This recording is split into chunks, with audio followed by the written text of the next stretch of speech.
che suonano, forme che vibrano, ecco un'arte che non racconta più storie, ma compone melodie visive. Benvenuti nel mondo del sincronismo, un movimento che ha trasformato il colore in musica pittorica. Il sincronismo è un movimento d'avanguardia artistica nato agli inizi del XX secolo, che mette il colore al centro dell'opera come elemento autonomo e non più subordinato alla forma o al soggetto. L'idea: trattare il colore come suono, comporre pitture che si comportano come sinfonie cromatiche. Caratteristiche del sincronismo sono un uso di campi di colore puro, sovrapposti e vibranti, spesso privi di contorno lineare, abbandono della prospettiva tradizionale, riduzione figurativa o astrazione totale, strutture cromatiche che richiamano ritmo, movimento, musicalità. Titoli spesso come Synchrony in Blue, Synchrony in Orange, che evidenziano l'importanza del colore stesso come soggetto. I due fondatori principali sono gli artisti americani Stanton McDonald Wright e Morgan Russell e si svilupparono l'idea mentre erano a Parigi nel primo decennio del 1900, influenzati dalla teoria del colore e dalla musica. Altri pittori minori aderirono anche in USA, Thomas Hart Benton, Andrew Desburg tra gli altri.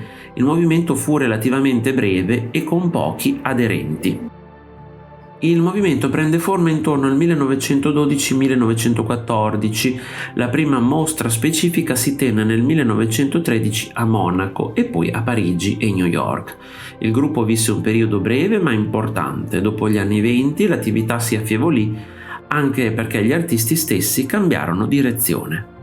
Le prime opere e mostre del gruppo si realizzano a Parigi, Monaco e New York. Pur essendo americana nella sua genesi, il centro della nascita è Parigi e poi l'Europa, prima di tornare negli Stati Uniti. Il sincronismo si sviluppò in risposta a diversi fattori: il desiderio di rompere con la pittura realista e narrativa ormai vista come superata, l'influsso della teoria del colore di Chevreul, che sosteneva che il colore stesso potesse avere proprietà armoniche ed emozionali. L'analogia tra arte visiva e musica: gli artisti volevano una pittura che si leggesse come una sinfonia. Il sincronismo fu influenzato e reagì contemporaneamente a il fauvismo e l'uso arbitrario del colore, cubismo e la destrutturazione della forma, l'orfismo di Robert e Sonia Delaunay, simili nel concetto di colore astratto, ma i sincronisti rivendicavano una differenza. È stato uno dei primi movimenti astratti americani ad ottenere risonanza internazionale. Ha contribuito a definire il colore come linguaggio autonomo nella pittura. Le idee del movimento prepararono la via a correnti successive come il color field painting e l'espressionismo astratto. Alcuni critici lo hanno considerato troppo teorico o derivativo rispetto all'orfismo.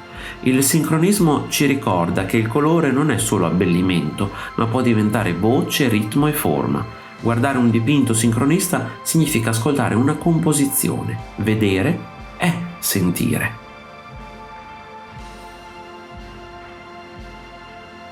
Se ti è piaciuto il video, iscriviti al canale, lascia like e condividilo con i tuoi amici.